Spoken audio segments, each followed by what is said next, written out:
কালো রঙের এই গাড়িটি এক সপ্তাহের বেশি সময় ধরে চট্টগ্রামের অভিজাত এলাকা খুলশীর একটি সড়কে পড়ে আছে। কে বা কারা এই গাড়ি এখানে রেখে গেছেন তাও জানেন না স্থানীয়রা। গাড়িটির গ্লাস কালো রঙের হওয়ায় বাহির থেকে ভেতরে স্পষ্ট কিছুই দেখা যাচ্ছে না। Bangladesh road transport authority BRT এর ওয়েবসাইট থেকে জানা যায় ১৯৯৮ সিসির এ গাড়িটির ট্যাক্স টোকেনের মেয়াদ ২০১৯ সালের জুলাই মাসে এবং ফিটনেসের মেয়াদ ২০১৮ সালের মে মাসেই শেষ হয়ে যায়।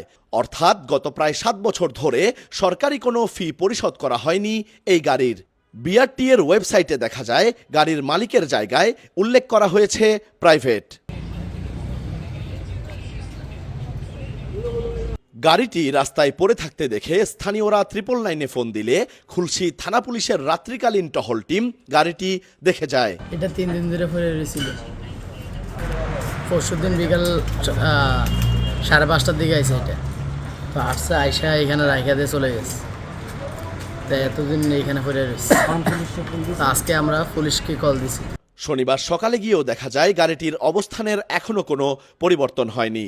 জানা গেছে চট্টমেট্রো গ 11-5973 গাড়িটির মালিকের খোঁজ না পাওয়ায় এবং দীর্ঘ সময় একই স্থানে থাকায় বেওয়ারিশ গাড়িটি নিয়ে উদ্বিগ্ন স্থানীয়রা। এই গাড়িটা এখানে অনেকদিন ধরে পড়ে আছে, যেটা আমরা ফার্স্ট টাইম নোটিস করি নাই। এখানে চায়ের দোকানে ওরাই এটা নোটিস করছে। তো চা খাইতে গেলে ওরাই দেখি যে আলোচনা করে এই বিষয়টা নিয়ে, অনেকে অনেক ধরনের কথা বলে। তারপরে জিনিসটা আমার নজরে আসছে, প্রায় আজকে 3-4 দিন ধরে আমি পড়ে আছি, কিন্তু ওরা বলতেছে আরো আগে থেকে পড়ে আছে। তার মানে ওদের হিসাব অনুযায়ী প্রায় 1 সপ্তাহের উপরে এটা এখানে পড়ে আছে। কার গাড়ি, কিসের গাড়ি, এটা নিয়ে কেউ কোনো খোঁজ খবর নিতে আসতেছে না। আবির আহমেদ, কালের কণ্ঠ, চট্টগ্রাম।